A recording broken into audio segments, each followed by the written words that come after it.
Hi, everyone. Welcome to the November 5th edition of the TimeformUS Pacecast. I'm David Aragona, and I'll be joined in just a second by my co-host, Craig Milkowski.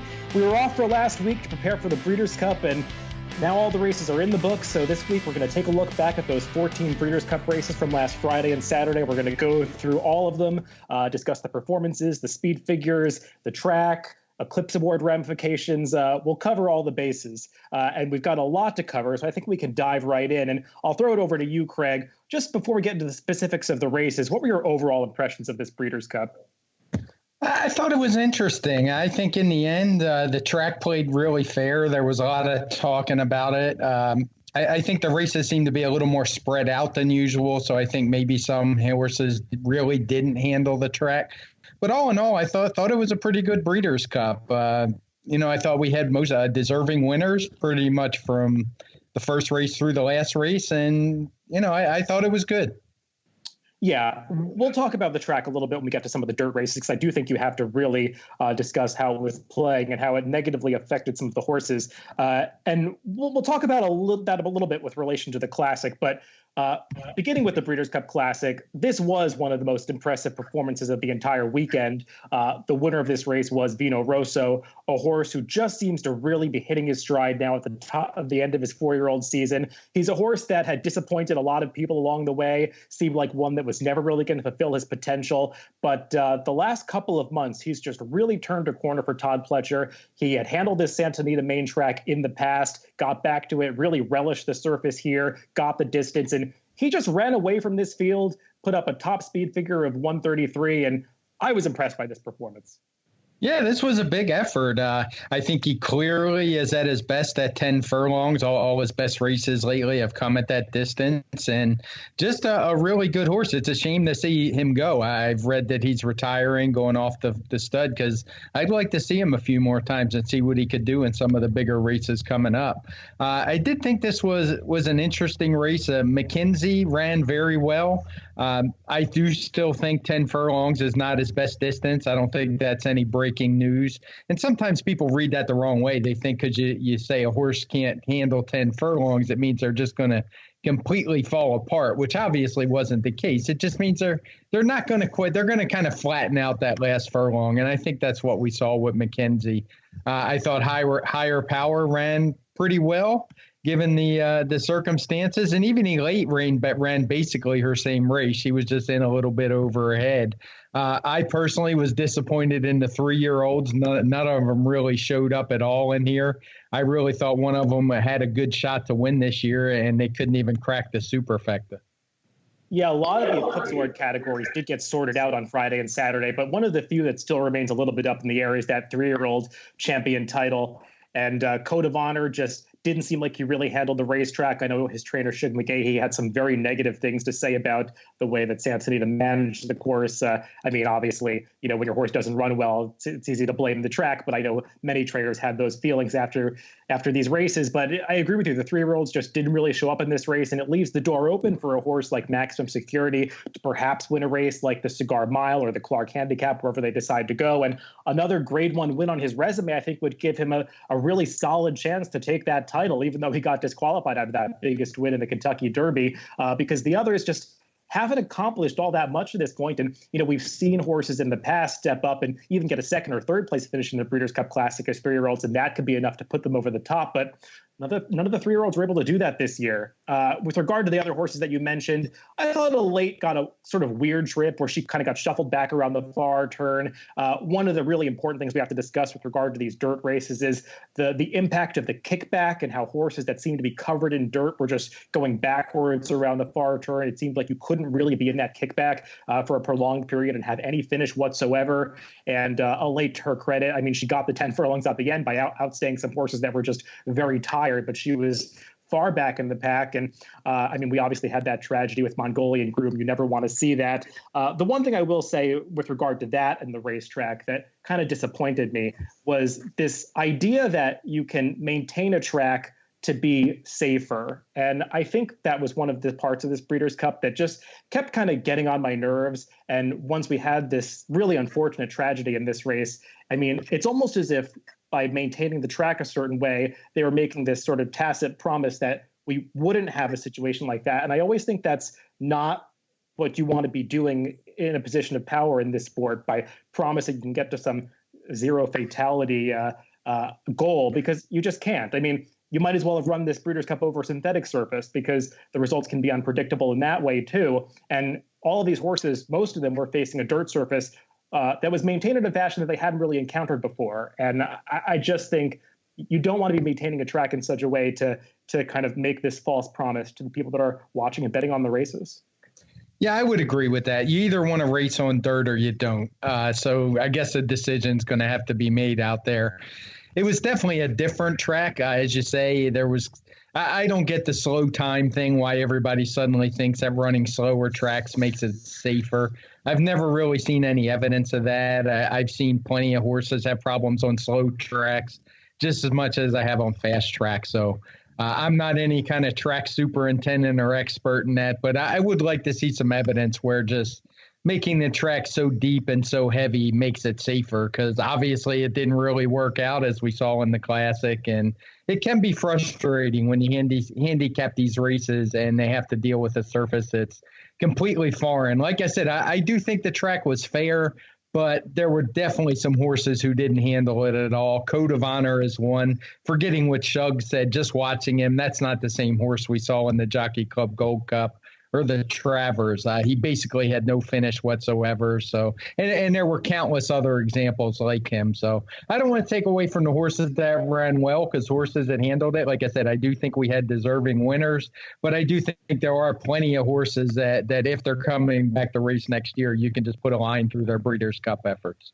Yeah, I wasn't sure that I was even going to bring it up, and I didn't want to spend too much time talking about it. But I do feel sometimes that we don't talk about it enough, the tragedies that happen in this game, and we just sort of gloss over them. And it can give an outside perception at times that these things don't affect us and we don't feel bad about them. And that's just not true. So I think sometimes it's the wrong thing to not talk about them. I actually thought Randy Moss did a fantastic job on the NBC broadcast handling the entire situation, both with regard to how the track was playing and regard to what happened in the Breeders' Cup Classic. So, I mean, I'm glad we talked about that a little bit. But as you were saying, getting back to the horses that ran well in this race, I mean, it was just fantastic to see Vino Rosso run so well. And does he throw his hat into the ring for Horse of the Year? I kind of think he hasn't done enough. For me, he's the champion older dirt horse, because the others just, haven't really achieved nearly as much as he had with a big win on his resume like this. But I think we'll get to some others that have much stronger cases for Horse of the Year as we discuss these races that happened before the Classic. And I think we can transition right into the turf with that discussion, because Bricks and Mortar, he is the leading candidate for Horse of the Year at this point. You can say everything you want about the quality of this turf. Was it the strongest field of Americans ever? Certainly not. Did the top European horses come over? They probably didn't. But you know what? Bricks and Mortar just shows up every time. He did it again here at a new distance. He didn't get a terrible trip, but he also didn't really settle for the first half of the race. Seemed like the downhill portion of the course kind of played some tricks with him a little bit. But he got out the stretch, made that run, and he just got the job done, as he always does. He did. He won every race this year. I think his winning streak actually even dates back to late last year. And he did everything that was asked. And for me, he's the horse of the year. I'm a huge Mitoli fan. But I can't give a horse who's basically a sprinter. I know he won the Met Mile, but he's never been two turns. So no knocks on him whatsoever. Like I said, I love that horse, but Bricks and Mortar wins the award for me. He kind of stepped out of his comfort zone a little bit. He did get a nice 126 TimeformUS speed figure. Not quite as good as he's been running at shorter distances. So maybe there is something that this isn't his ideal distance. But as you say, I don't think it was an ideal trip either. And, he was able to gut it out. I think he won this race on hard. I have no idea how to explain United getting second, other than I do think the inside of the turf course was definitely the place to be all week. It was the first time the rail had been down all month. I think it was down one day in early October. And for the most part, the inside had not been used since. And watching all of these turf races, there were a couple exceptions with outstanding performances that we'll talk about later. But I think the inside was the place to be. So Bricks and Mortar may even been hindered by that a little bit in the lane. So super game effort and deserving Horse of the Year. I'm sure there'll be some debate, but I think in the end he's going to win it. Yeah, we'll talk about this in regard to some other races. I personally didn't see any bias on the turf course. I mean, I think Santa Anita's a course with that 7 furlong circumference that it's always really beneficial to save ground, especially in these large 12 and 14 horse fields that you see in the Breeders' Cup. Saving ground is really, really important. And I think horses that did save ground were successful, but that should be the case. I wasn't sure that it was really a situation where the rail was definitely the place to be. I saw some other people saying that it was a speed favoring turf course. I didn't really see that either. I think that had everything to do with the pace of the races. But just to wrap up bricks and mortar, really solid effort. United, he's just a 4-year-old, so he's obviously improving. He's one that I think we'll look forward to next season as long as he stays in training. I believe he's a gelding, so he should. Bricks and mortar, I would imagine he's going to be off to stud now. I actually think was looking at his pedigree, and he'll be a pretty interesting stallion because he's one of these rare horses who's going to stud without a trace of sires like Mr. Prospect or Danzig or Sadler's Wells or AP Indy anywhere in his pedigree. So he's one of these stallions that really anybody could breed to. He doesn't have one of these stellar pedigrees with all those names in it. He's I'll be looking forward to his progeny, but just a really stellar season, and I thought a really well-managed campaign by Chad Brown and all the connections, and a great ride by Irad Ortiz, and we'll talk about the way that he rode some of these horses in the races that are upcoming. Let's move on to the Breeders' Cup Distaff. Speaking of those Horse of the Year candidates that were going after that prize, Midnight Bisou was one of those, and she could have thrown her hat into the ring with a win here. Unfortunately, she couldn't quite get it done as Blue Prize, another one of these older mares, just seemed to really come alive in the fall of this year. She had done so last year, but seems like she hit a new top this year, running over some top horses in the Spinster when she beat Elate and Dunbar Road. And here she achieved even a new level by winning this race with a 122 TimeformUS speed figure. Midnight Bisou, did you feel like it was the trip that got her beat, or was she just second best? It just seemed like she was second best to me. She was right there with Blue Prize, and Blue Prize just got the jump on her. Now, I mean, I've seen plenty of people blaming Mike Smith, but sometimes I think it might just be the horse. I mean, we always are quick to kind of look for excuses, particularly for a horse like Midnight Bisou, but maybe she was just a little bit off her game that day. Which she was certainly closing well when she got rolling, but I don't think it ever looked like she was going to catch Blue Prize. And props to that one. She was able to make a wide move around the field and still had plenty left for the finish. So I think she was best. This was one of the few races that we had on both days that actually had some red fractions. We didn't have any blue fractions, which is good to see for the Breeders' Cup when you're putting up this kind of money. You don't want to see jockeys being too cautious and not being aggressive. So I was pleased at that. I think there was some good points in here. Serengeti Empress, who came out of that cotillion with just a blazing fast pace, held on to be a good third, beating the horse who beat her that day, Street Band. So I'm sure most of our listeners are well aware of the effect that pace can have, but just her turning the tables on a horse that basically beat her by, I think, 10, 15 lengths last time kind of shows the effect pace can have when it gets pretty extreme. Yeah, the one excuse that I could make for Midnight Bisou is that she had to deal with kickback for a lot of this race. And as you watch a lot of these dirt races, I was alluding to with the Breeders' Cup Classic, kickback was really difficult to deal with on these dirt courses on both Friday and Saturday. And Blue Prize dealt with it a little bit around the first turn, but she was really out in the clear for the last half of the race under Joe Bravo and made that unencumbered outside run. And while she did have to sacrifice a little bit of ground loss, I think it was to her benefit that she stayed out of the kickback for that critical portion of the race, whereas Midnight Bisou, it took Mike Smith a little bit longer to work her out from in behind horses, and she eventually did get into the clear, and she really tried through the stretch, but she just had too much ground to make up. And I mean, just Serengeti Empress, I thought she ran really well with regard to the pace, but the horses that did stay out of the kickback and just sort of didn't have any dirt covering them when they came to the stretch, I mean, they really had an advantage. I mean, just look at the fact that a ridiculous participant in this race, Mo C. Cal, was up close, never dealing with any kickback, and she beat half the field of these championship level mares. I mean, that should just really tell you all you need to know. I mean, there are horses that finished behind Mo C. Cal that would never finish behind her on any fair dirt course. It's unfortunate to see some horses not show up in these races, but the top two, they definitely did show up, and Blue Prize just ran slightly better than Midnight Bisou. I think I agree with you with that in that respect. Let's head on to the Breeders' Cup Mile. to discuss a great battle between two top females. It's always kind of cool when you have the fillies that are able to compete against the best males in the division like this. And Uni and Got Stormy was no secret coming in. They were two of the top choices in the wagering. And I thought Joao Rosario really gave Uni every chance to win this race. She's a horse that can sometimes be difficult to ride because she can be left with too much ground to make up. She's one of these deep closers on the turf, but he had her in position to win coming off the far turn, and she's just got that lethal turn of foot from the quarter pole home. Yeah, she did. She ran a 126 TimeformUS speed figures, which is the best she's done in a while. She might have ran that something like that last year, but just a really eye-catching effort. That move she made around the turn to get into contention and draw abreast of the leaders while 4 wide was something to behold. I went and watched all the replays again this morning just to kind of get some visual impressions without looking at the clock and things like that. And I honestly think she was one of the more impressive winners of the weekend. Got Stormy ran well. And, outside of that, I would say the only real footnote I would make here is that this pretty much capped off, which was outside the Philly and Mare turf, a really disappointing weekend for the Euro shippers. I know reading our TimeformUS package, I was torn between the Phillies and the Euro shippers. Our colleague Jamie Lynch didn't particularly care for the Euros, especially Circus Maximus, who was the favored Euro. And once I read that, if he didn't like the horse at all, I really thought these Philly and Mare were going to run well, and they certainly did. I know we've had plenty of females win this race before, but pretty sure this is the first one too. So fun race to watch as a fan, and just a solid effort from both the top two.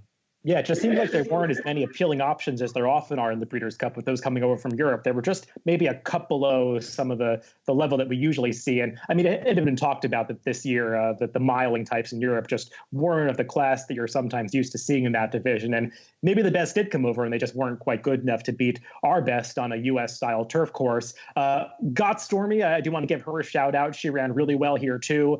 She's just taken her game to a new level since the summer. I mean, she hit that win in the 4-star Dave in a career best performance, and she's really just maintained that ever since. I will say, though, coming around the far turn, you could see Uni drew within a length of her at about the 5/16 pole, and she just had no prayer of holding her off in the stretch once Uni had gotten that close to her. But they both ran really well. I think they both should be in the conversation for top older female turf horse with regard to the Eclipse Awards. But to me, Uni sort of has the upper hand at this point. We'll talk about Sister Charlie in a little bit. But for a filly like Uni to beat the males in a race like this, a championship level race, I really think that gives her a leg up on the competition. Yeah, no doubt. I think she's head and shoulders going to win the award. Sister Charlie was disappointing, as we're going to talk about. So I would hand it to her right now if I had the choice. Let's talk about one of your favorite horses, Mitoli, who got the job done in the Breeders' Cup Sprint. A little bit disappointing that his main rival, Imperial Hen, didn't get to participate in this race. He was one of the horses that had a bit of a problem on Breeders' Cup week and had to be scratched by the vet. But let's take nothing away from Mitoli's performance because he just keeps showing up with these stellar efforts. He was able to rate a little bit farther off the pace than usual on this spot because he's typically one of these horses that's right on top of the pace. If he's stalking, he's usually doing it right outside within a length of the leader. This time, Ricardo Santana had to let him drop about 2 or 3 lengths off the pace because they were just really firing on the front end. Chancelot was just under the gun with Jose Ortiz down the backstretch. But Mitoli got there at the top of the stretch. And we talked about this going back to the beginning of the year, how going 6 furlongs, he just has this awesome finish. I mean, he really kicks it into another gear in the last furlong, and we saw that again in this race. Yeah, he is one impressive animal. He got a 127 TimeformUS speed figure from us. I do want to talk about that just a little bit. I saw the buyers came back pretty high. I believe they were plus 110. And it was the same thing for the Philly and Mare sprint we'll talk about later. So I kind of look, because ours is actually a little on the low side, looking next to the buyers. And I see he basically split out the first sprint race on the day, race 2, from these other 2 Breeders' Cup races where I didn't. So that probably accounts for most of the difference. I went a different way. But regardless, 127 is solid. I thought Mitoli he definitely showed more versatility than we've seen from him in the past. He's never been as far back as he was early on, but he handled it well. He never looked like a loser to me, even on the back stretch when I think he was 3.5 lengths behind. He was just handling the track fine. He stayed out of the kickback you've talked about. So he was clear of that. And when he was asked, he was able to just make his patented run, and just a tough horse. And I unfortunately, he's being retired as well. I wish we could see him come back as a 5-year-old, where horses tend to be their best.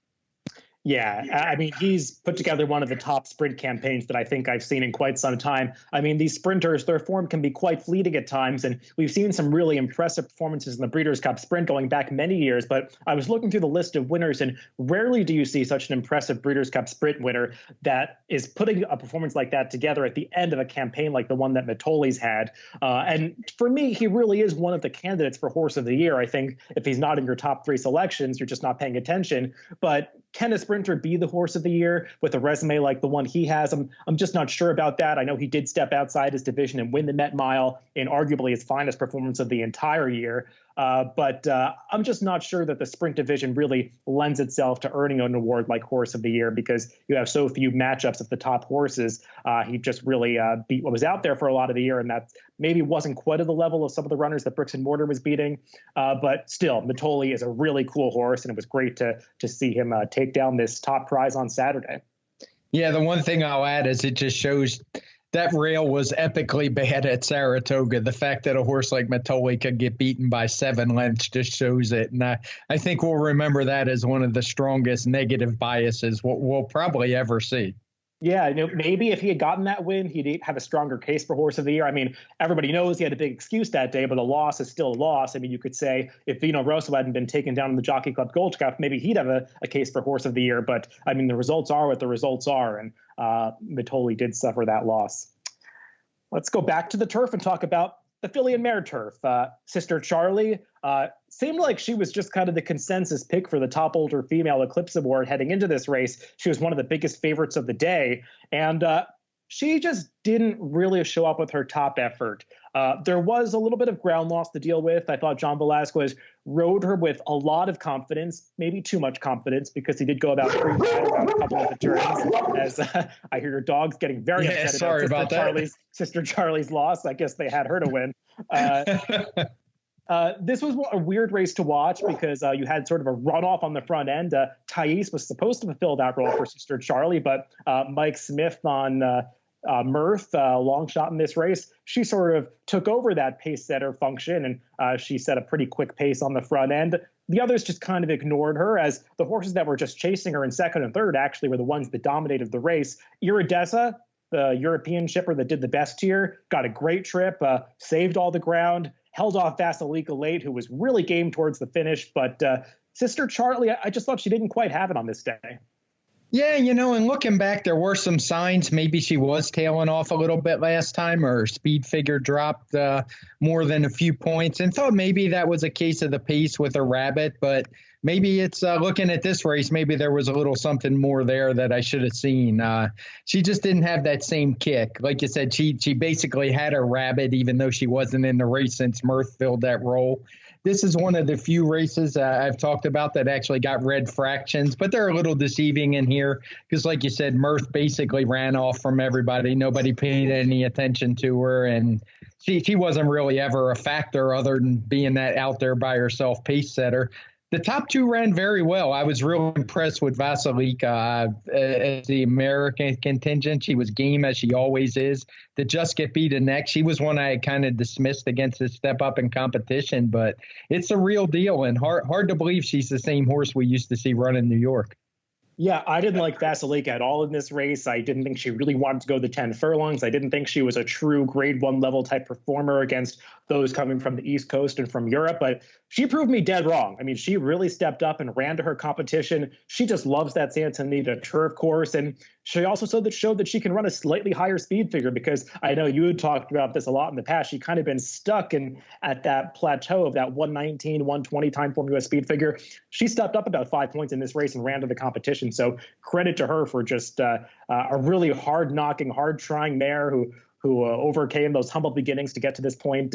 Really cool for her. And Iridessa, I mean, take nothing away from her. I mean, she was a 3-time Group 1 winner in Europe, and now she's a Grade 1 winner over in the United States. So even though she was 13-1 in this race, she had the credentials. And I mean, I think some horses just drifted up to really inflated prices in this race because we expected Sister Charlie to have this huge advantage. And she just didn't quite have it in this spot. She regressed a little bit. And that can happen from time to time with these horses. And I think Sister Charlie, unfortunately, has really taken herself out of the running for being that champion in the division, because you look at her 3 wins prior to this, and they're just not quite enough, I think, to match the resume that Uni's put together. No, and I do want to mention the trainer, Joseph O'Brien, getting the win. I remember him winning on St. Nicholas Abbey, I think it was, in the turf. So pretty cool story. Only the second guy to win as a trainer and as a rider. Freddie Head was the other. So nice story, deserving winner. The 13-1 odds were a little surprising. I'd lend some of that to Sister Charlie going off so heavy, but big effort, and she basically saved the day for the Euro shippers. Now, one of the oddest races of the day from a trip perspective and horses showing up and not showing up was the Breeders' Cup Dirt Mile. From a visual standpoint, it looked like they were flying up front, and a Spun to Run had to be setting a ridiculously fast pace to get the lead over all of these fast horses that figured to be gutting for the lead. But then you look at the fractions and the pace figures, and it was actually a pretty moderate pace, and they just sort of let Spun to Run get away. Did he love that deep course at Santa Anita? Well, he obviously did. He was probably used to running over that kind of surface base from his home base at Parks, because Parks is often quite dead and slow the way Santa Anita was on Saturday. But take nothing away from Spun to Run, because we had talked about his last race on the podcast. He had run a legitimately high speed figure in that spot, had won with something left in the tank. And it just seems like he's one of these horses that has really relished the turn back to a mile, and he's just taken a step forward at the end of his 3-year-old season. Yeah, he certainly ran big. The tactic surprised me a little bit. The rider was super aggressive, Irad Ortiz, to get that lead. So he clearly, maybe he wanted to avoid that kickback that we've been talking about. But he just ran his race, and basically there were a bunch of no-shows in here. I thought Omaha Beach ran pretty well once he got clear. It took him a little while to get on track. The Blue Chipper, the shipper from Korea, who was also clear of that kickback, held on to be third, pressing the pace. And the rest of the field just didn't show up. I mean, Snappy Sinclair ran fourth. That kind of says it all. He only got in this race because nobody else showed up, basically. And Improbable was a total no-show. Cold Front didn't do much running, was inexplicably way back, nowhere near the front. So Mr. Money, the 3-year-old, pressed the pace, didn't do much.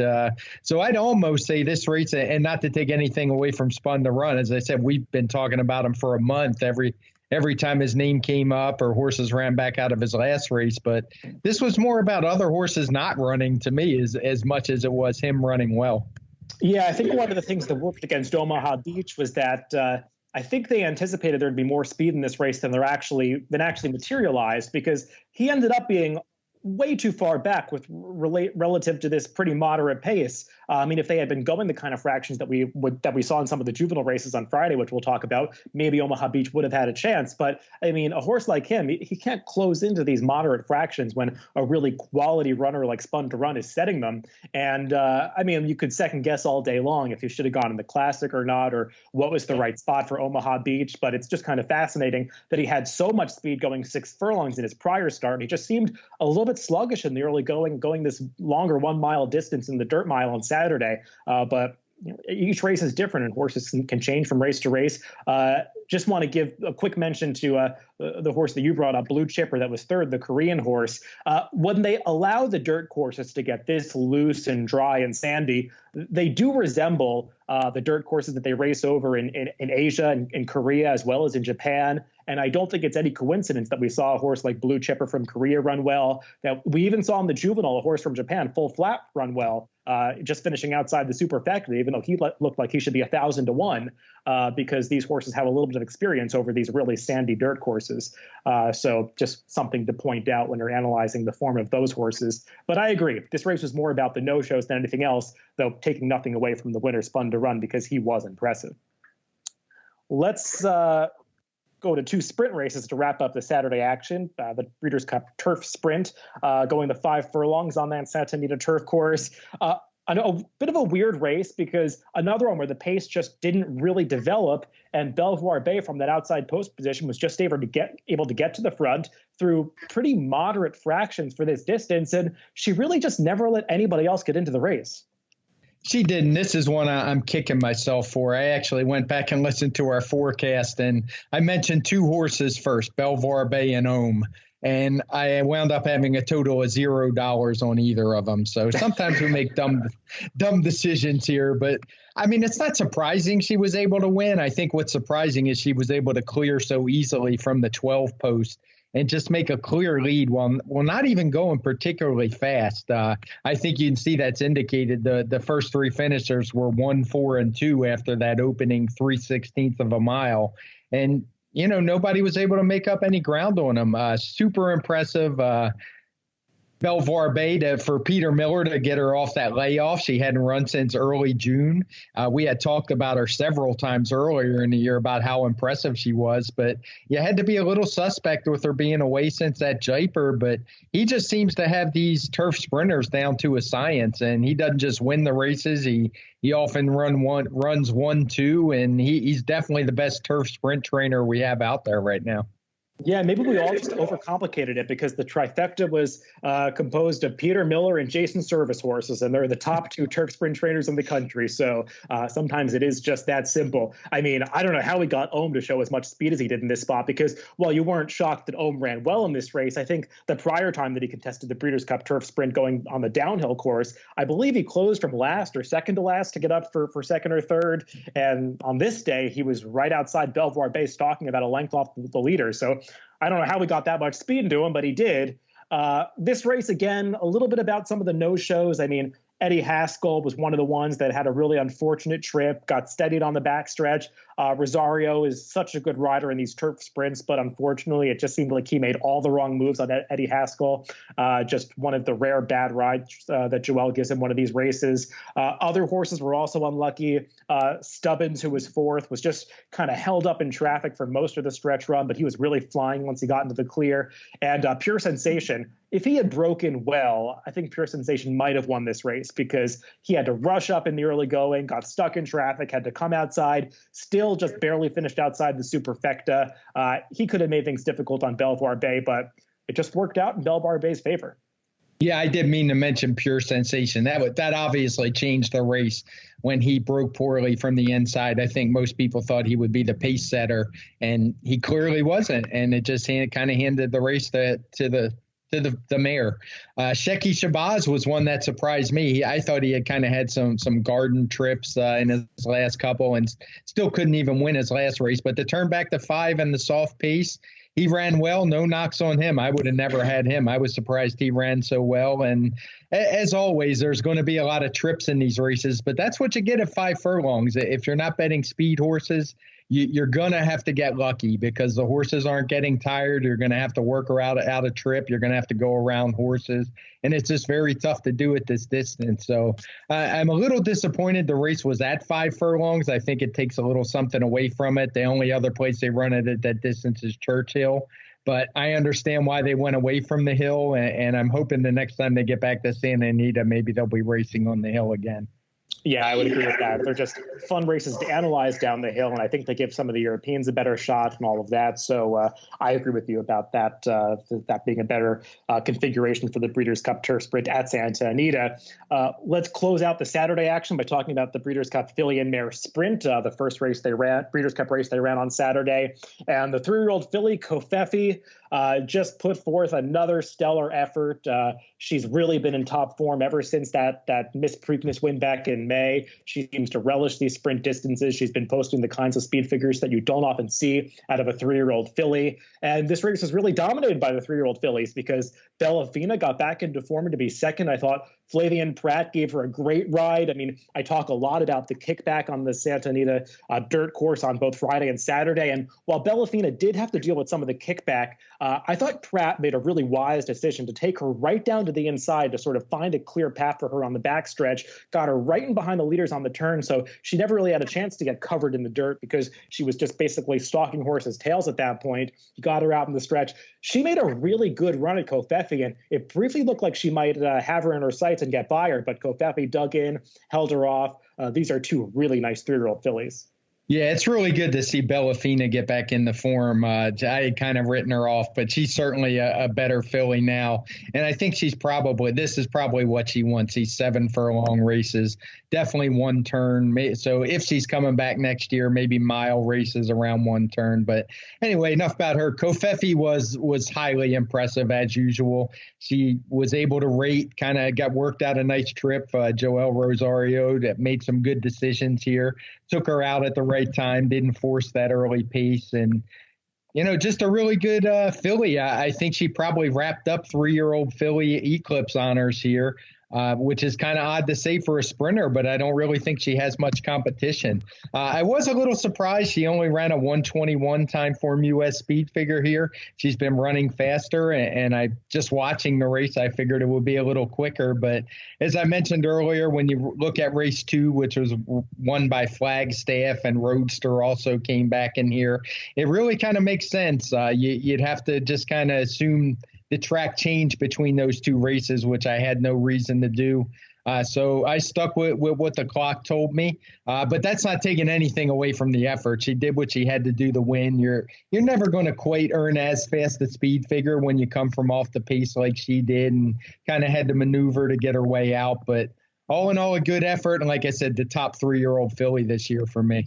Yeah, I don't think we're suggesting that Kopepi had a tough trip by any means, but I mean, she might just be a couple of points better when she's setting the pace, and I think that's what you're alluding to. And yes, that's what horses can get, though, can run those very high speed figures. And it's funny watching this race come through the stretch. It almost looked like these two were turf horses coming home in 21 and change compared to some of these other dirt races when these horses are staggering through the lane. But they did run that final 8th in 12 and change, and I mean that was one of the faster come home splits of the entire couple of days. I mean, and the margins speak to that. These two opened up over about 8 lengths on the rest of the field. The others just didn't really show up. I mean, the big no-show was Come Dancing, who went off as the close second choice in this race. We had talked about this ad infinitum prior to the race, how she probably wasn't going to get her preferred trip in this spot due to both her gait tendencies and the post position being in the center of the field. And I think it unfortunately played out just the way that we drew it up on paper. Yeah, it wasn't a good effort. I think I remember seeing your tweet. I think we both knew she was kind of doomed once we saw the post draw. Her only real chance was to draw outside, and once it didn't happen, I kind of wrote that off. I know I wrote her off. I mean, we kept hearing about the workout that she had, and I'm just not a big workout guy. These are top-level Grade 1 horses. I expect them to work good. It's the ones that don't work good that I worry about. When I hear these raving reviews, I just kind of let it roll off my back and don't pay a whole lot of attention. And things like where she drew were much more important than whether she worked 110 on the Belmont training track. Yeah, speaking of horses that were working well coming into a Breeders' Cup race, I think that's a pretty good transition to the Friday races, and we'll again go in reverse chronological order. And I mean, people were talking about Dennis's Moment working into this Breeders' Cup Juvenile, like a horse that was about to run a new top effort, one that couldn't lose, like he was one of the best 2-year-olds that we've seen in some time. And I mean, this Breeders' Cup Juvenile, quite a letdown. I mean, it was supposed to be a matchup between Dennis's Moment and 8 Rings. Some people thought it was even a 1-horse race. Neither one showed up. Even that third player, Scabbard, he didn't show up either. And this race was just totally dominated by long shots.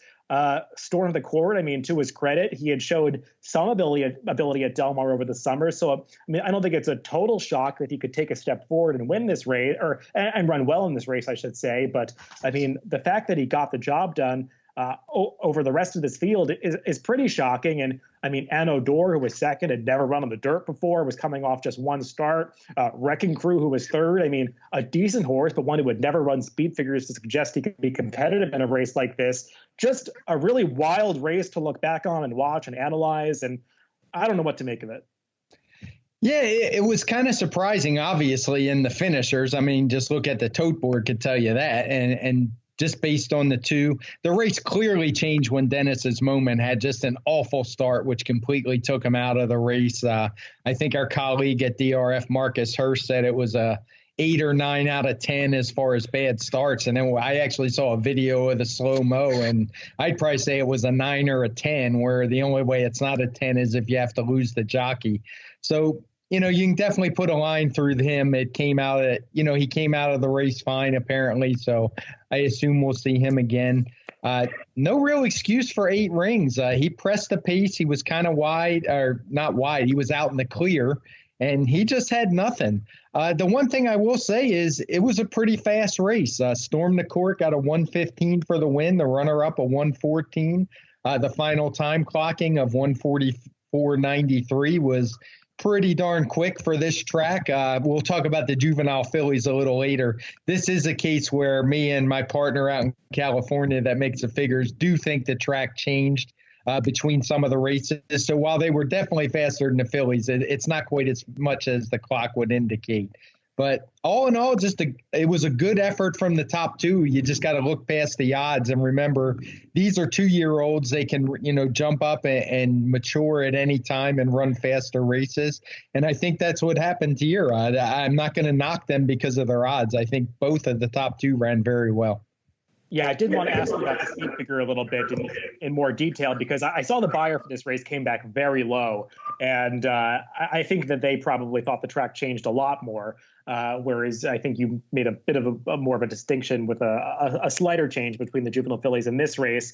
I imagine this is a difficult race to really assess, and I'm not saying I disagree with either number because I mean the top 3 they probably did run new top races and run far faster than they ever have in the past. It's just how much faster it's really difficult to know because the other horses that you typically use as barometers you really can't because they didn't show up in this race. So it really is. There's a lot of guesswork to be done in this situation. And I would imagine this is one of those numbers that it's hard to have a whole lot of confidence in.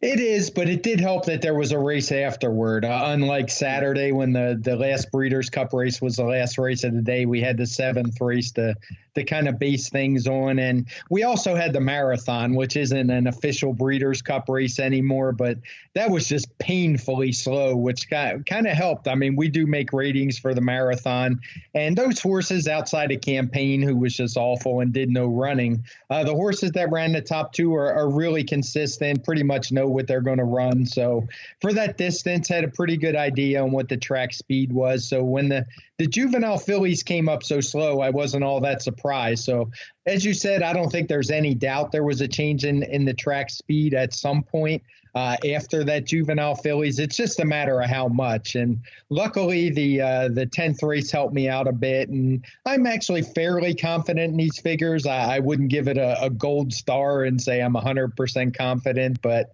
it's not as hard as some people make it look. When I look at my worksheet, everything pretty much fell into place once I decided that the track changed, and that was pretty clear. That's good to know. I was wondering about that and how you thought about it. And I don't know if we mentioned the exact number. Storm the Court got a 1:15 for this victory. And I just want to bring that up again because on Sunday at Aqueduct, just diverging from these Breeders' Cup races for a little bit, we saw a 2-year-old performance in the Nashua, the feature race on that card from Independence Hall going the mile in 1:34 and change. Got a TimeformUS speed figure of, I believe, 1:22. That's one of the highest speed figures I've seen for a 2-year-old over the past number of years, one of the top ones. And just put that into perspective a little bit. Yeah, I looked up since I think it was 2015. It's the 4th highest one. I think Boldoro had a 125. McKenzie had run a 123 somewhere in there. So he's in pretty good company. And this figure's no fluke. I mean, this horse ran huge watching the race. Nobody will watch the race and not think it wasn't going to be a big speed figure. He beat some promising horses fairly easily. Mare, who was back in second, had a really nice win last time out and was either the favorite or the second choice here. Ashar, the Kieran McLaughlin horse, was one of the top betting choices and was right up there with him early. And he just ran away from him. And you don't want to get too excited about a horse around one turn off one huge effort, but we saw that with Hidden Squirrel last year as a early 3-year-old. That was over a sloppy track. I think this one's a little more a race where you probably can get excited because this horse has looked fabulous both times out. He looks like a horse who handled the distance just fine. I'll leave the breeding to you, but I know Constitution has been red hot as a sire, and it seems like the sky's the limit with him. So no surprise, this horse is going to be a huge favorite where he shows up. But as a fan, he is one to watch for sure. Yeah, this seems like a really exciting 2-year-old. I mean, the pedigree I haven't looked at that much, but he's definitely bred to go the distance. I mean, there's no two ways about that. But he's a horse that just has a beautiful stride on him. I mean, he was really moving well through the stretch. I mean, finishing with a ton of power. I want to discuss this and also 'tis the law with respect to the Eclipse Award for champion 2-year-old, because Storm the Court, I mean, he does have that Breeders' Cup Juvenile win on his resume, but I think if another horse steps forward in the next month or two, I don't think the voters would be too afraid to go away from Storm the Court, because 'tis the law already has that Grade 1 win on his resume in the Champagne, and a very impressive one at that. If he has another graded stakes win in a race like the Kentucky Jockey Club, I mean, 'tis the law probably could take that title away. I don't know if Independence Hall really has a chance at it. I mean, I haven't seen if they're going to run him again as a 2-year-old. I mean, the only other Grade 1 race left, I believe, is the Los Al Futurity. I kind of doubt they'd go out there, so he's probably not in the running. But it's one of these situations where I'm not sure that Storm the Court has a really strong case for the champion unless the others lose in the next month.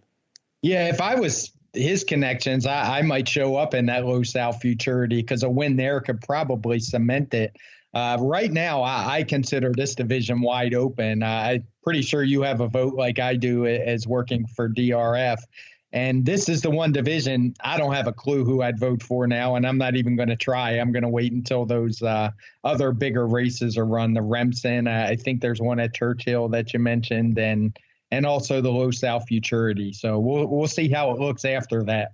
Yeah, that's funny. I didn't even think about the possibility that Storm the Court might run again. But I remember years ago when Dwayne Lucas's filly, Take Charge Brandy, upset the Breeders' Cup Juvenile Fillies. She seemed like kind of an outsider candidate to be the champion. And then he went on and won, I believe, 1 or 2 more races with her after the Breeders' Cup. And she ended up really earning that championship. And I guess they could do that with Storm the Court as well, as lightly raced as he is. But it is wide open at this point, and I would love to see some more from all of these horses because I don't think any of them have really earned a championship at this point in time. Let's go through the other 2-year-old races on Friday, going back to the turf. For the Juvenile Fillies turf, this was a bit of a surprise, as Sharing for Graham Motion was coming out of some slightly lesser races, hadn't really competed against those graded stakes foes in her prior starts, but we talk about it all the time, how these 2-year-olds can improve very quickly at this time of the year, and she really took a big step forward in this spot. Just seemed like a horse that was doing really well coming into this race, and she got the right trip and put it forward in the afternoon. Yeah, this was a great ride by Manny Franco from the 11 hole. She stepped up big time. She got a 106 TimeformUS speed figure. And I know we talk about it all the time, but as a betting guy with these 2-year-olds, I think you're almost better looking for reasons to bet against the top speed figure horses. And it's not because the speed figures are wrong. They're not. I mean, they are a little tougher to make for these lightly raced 2-year-olds. But it's just the horses are changing so much. A horse like Sharing looked like she was probably a little overmatched. But if you watched her race last time, she looked professional. She looked like a good filly who had plenty of potential, and she showed it here. So I'm not surprised that the top 2 in this race kind of took big steps up. I think Sweet Melania ran a very good race to be third. She pressed the pace all along, opened up a little bit of a lead in the stretch, just couldn't quite hold off the other 2. So all in all, a good effort, and I'll wait and see how these horses do as 3-year-olds, but you can expect more development, that's for sure. And as you mentioned, we saw that father-son situation with the filly and Mare turf with Joseph O'Brien winning with Eurydice. And with this filly, Sharing, I mean, her dam, Shared Account, won the Breeders' Cup filly and Mare turf back in, I believe, 2006. So just cool to see a Breeders' Cup winner actually foal a Breeders' Cup winner. You don't see that too often. So Sharing definitely has the pedigree to continue improving. Really cool for Graham Motion to get this win. And as you said, Manny Franco, a really nice win for him. He gave a great ride. As a lot of the East Coast riders had pretty good days on Friday and Saturday. The East Coast horses did well too. I think we only had 2 West Coast horses win out of all 14 Breeders' Cup races, which seems a little weird, but I mean, I think everyone was running over a little bit of a foreign surface with regard to the dirt. And the turf horses, I mean, they're always a little bit of a cup below on the West Coast, so maybe that's not a huge shock. Let's move on to the dirt with the Juvenile Fillies, the counterpart to Storm the Court's victory in the Juvenile. This race didn't produce as big of a surprise, but it was kind of an eyesore as coming down the stretch. I mean, I believe I tweeted out their final quarter-mile fraction was about what you would see the trotters do or the pacers do. I mean, they were really walking to the wire in this race. Watching it back, British Idiom, the winner, she ran a lot better than I initially thought because she had a little bit of traffic trouble going into the first turn, had to take a lot of kickback and overcame it, whereas horses that we saw over the subsequent day just wouldn't handle a trip like that. So I do want to give British Idiom credit for getting the job done. I'm just not sure that any of these ran that well. Yeah, it's hard to say. I mean, the clock was slow. Like I said, it was a crazy track. If you watch the marathon, those horses looked dead, which it kind of, I shouldn't say dead. That's a wrong term to use. They looked very tired. The track was dead. Yeah, the track was dead. They looked very tired. We have it. The fractions are all in red, which is pretty obvious. They went a sub 23 opening quarter, a sub almost a 46 flat half. I think it was 46.0 something. So I'm not really sure what to take out of this race. You could have the negative view or you could say that the top three ran okay. I mean, I don't think they ran terrible. I thought Basque definitely got the worst of the pace situation. I think Donna Veloce showed up pretty well for just her second start, first time going long. She got a 102. Basque actually got a 103 back in third. British Idiom got 100 for the win. If you had to ask me which figures I'm a little more skeptical of since the track changed and, I rated the Juvenile and the Juvenile Fillies separate, it would be this one. This one was the much tougher because I only really had the marathon to go with it, whereas the Juvenile, I had some other races. So not quite as confident in this one. And I'll be really curious to see how these horses do because you could take the side that it was just a weak race overall, or you could take the side that it was a really weird track that made the horses look worse than they are. I tend to think the truth is somewhere in the middle. I don't think it was a great group, but they're probably not as bad as they looked running down that stretch. Yeah, I'd agree with that. And also, I mean, I'd expected for the TimeformUS speed figure to see a bigger bump off the final time figure for a lot of these horses, and it just didn't quite play out that way. And I think a lot of that is due to the fact that, I mean, the pattern that we saw in this race really held throughout the weekend where horses were just staggering home through the stretch. I mean, this one was a little bit slower than some others, but it wasn't wildly slower in terms of the closing fractions. So it's not like it really bucked the trend. A lot of horses just had trouble finishing on this racetrack, and that was certainly the case in this Juvenile Fillies after going those quick early fractions. I agree about Donna Veloce and Bast. They ran fine. You do want to see these horses start to run faster in the future, but they're very young at this point, and I imagine some will move forward out of this. But another race that had as many no-shows as horses that showed up, and just as we talked about with the other races, a little bit disappointing, but I think a deserving winner in the end. Let's move on to the final the final two turf races we'll discuss. That's the end of the dirt races. On the juvenile turf, going the mile, Structor got the job done here, kept his undefeated record intact, made it 3 for 3 for Chad Brown. Unlike the Juvenile Fillies turf, where I thought most of the main players had pretty good trips, there were a lot of trips to discuss in this juvenile turf, and I think saving ground became really important. Being pretty close to the pace became somewhat important because unlike a lot of the other races we saw, this race did not feature much pace. It's not color-coded in blue, but it was a pretty moderate pace for the distance, certainly compared to the Juvenile Fillies. And Structor, I thought, just got a great ride from Jose Ortiz, saved all the ground, got out with enough time, and just was able to run down the leaders who held on pretty well. He definitely did. He got a great ride. I'm going to have to check. I'm looking at our chart right now, and it actually has him going from 6th at the half mile to 11th. That seems a little odd to me. I'll have to watch that one again. Yeah, I looked at that too and thought it was curious, and I checked on it in the replay, and that's not accurate. I don't know how they arrived at that, but he was never really farther back. He did drop back a little bit, but he was never really farther back than about 8th at that point. So I'm not sure where they got that from. All right, well, I'll get that fixed. But anyway, he definitely ran well. And as you say, this was a race with a lot of trips, and I think a lot of that's due to the pace. It was a much slower pace, not quite enough to get the blue fractions, but definitely slower than the Juvenile Filly turf. And I think it kind of backed everybody up. It made it almost impossible to make a good move on the outside because the horses that saved ground still had plenty left and were finishing strong. So it's hard to catch horses with a lot left in there. But I thought Structor ran really well. He got 100 TimeformUS speed figure, which isn't great. It's nothing to write home about. It's not even as fast as the Fillies, who were faster on the clock, faster on the figures. Maybe a little of that was due to the pace, but overall, I thought Structor ran very, very well. I've heard them talk. Chad Brown was talking about giving him a try on dirt next year, which I found interesting. It's not really a horse I'd be excited about seeing on dirt, but he probably knows more about his horses than I do. So I'll be curious to see where that one shows up and how much time he's given up before that happens. This is a horse that I remember I was watching the Talking Horses at Saratoga when I think it was on Woodward Day when Andy Serling, the Mare analyst, was having a fun debate with Andy Beyer, who was the guest that day, about Structor. And I believe it was the first race of the day. And Andy Beyer was saying it was a big negative that Chad Brown was debuting this horse on the turf because he had a pedigree that said all dirt. He's certainly dirt on the dam side, and he's by Palace Malice. So, I mean, maybe he does have the dirt pedigree to handle a switch of surfaces, but he's certainly been targeted for the turf and been pretty good on the turf up until this point. So, I mean, we'll see if he's that versatile, but he definitely has a turf career ahead of him, regardless of how the dirt experiment goes in the future. I do want to briefly touch upon some of the tough trips in this race.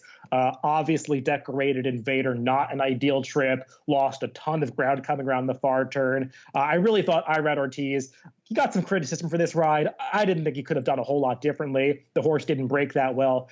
It was tough to be coming from the back in this race. He tried to start an early run, but he just got pushed out into the 7 or 8 path on the far turn. You can't be that wide. Arizona was also unlucky. He didn't break well either. Ryan Moore did save more ground, but he had to wait very long to launch that rally in the stretch and just had way too much ground to make up from the 3/16 ball home.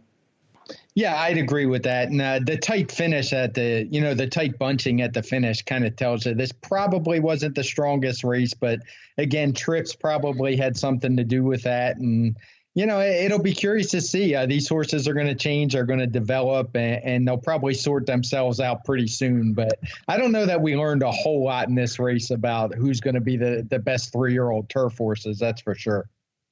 All right, let's wrap up our discussion with the Breeders' Cup Juvenile Turf Sprint. Not really a championship race. There's no division really for these horses, but it's a fun race, at least from a wagering standpoint, and to watch. 4-wheel drive, another 2-year-old that kept an undefeated record intact in this race. Another one of these sprint races on the turf that didn't feature a ton of pace. This horse just got to the top despite not really being a speed crazy type in his prior starts. Just kind of outbroke the rest of the field, and Irad Ortiz played the break, let him go to the front, and just never really gave the others a chance. Yeah, nobody else really challenged him. About the only thing I'm going to take from this race is until I get proven wrong, I'm going to continue to toss out the Euro shippers and all of our turf sprints.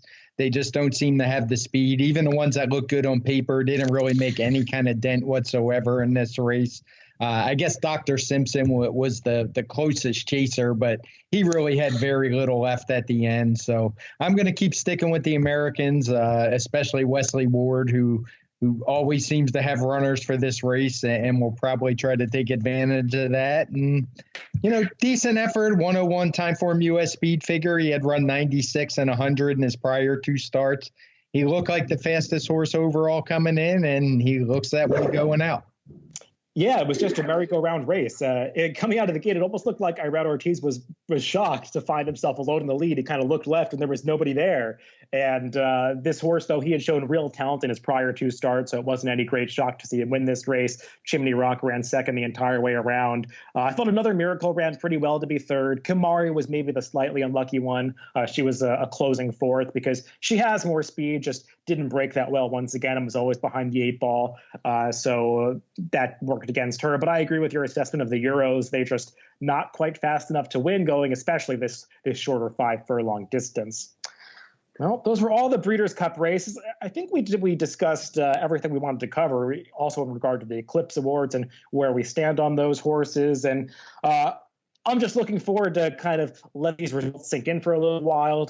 I think we took a good look back at these races, but it sometimes takes a while to let these championship races really get into our bloodstreams. And I'm just looking forward to a little bit of a break in this high-level action, and we'll get that in the next couple of weeks. Yeah, I am. I always look forward to the run backs we're going to get on Thanksgiving weekend. I think there's always some trips you can take advantage of and some horses that are better than look from their Breeders' Cup races where they're obviously stepping back a little in competition. So it will be nice to have a slowdown for the next couple weeks and get the gears charged back up again for Thanksgiving weekend. Yeah, because we will see some championships potentially decided then. As we discussed, the 3-year-old male decision is really hinging on Maximum Security coming back on that weekend, and as well as the 2-year-old races with Tis the Law likely to be in action at Churchill Downs. But we'll get to that in a few weeks.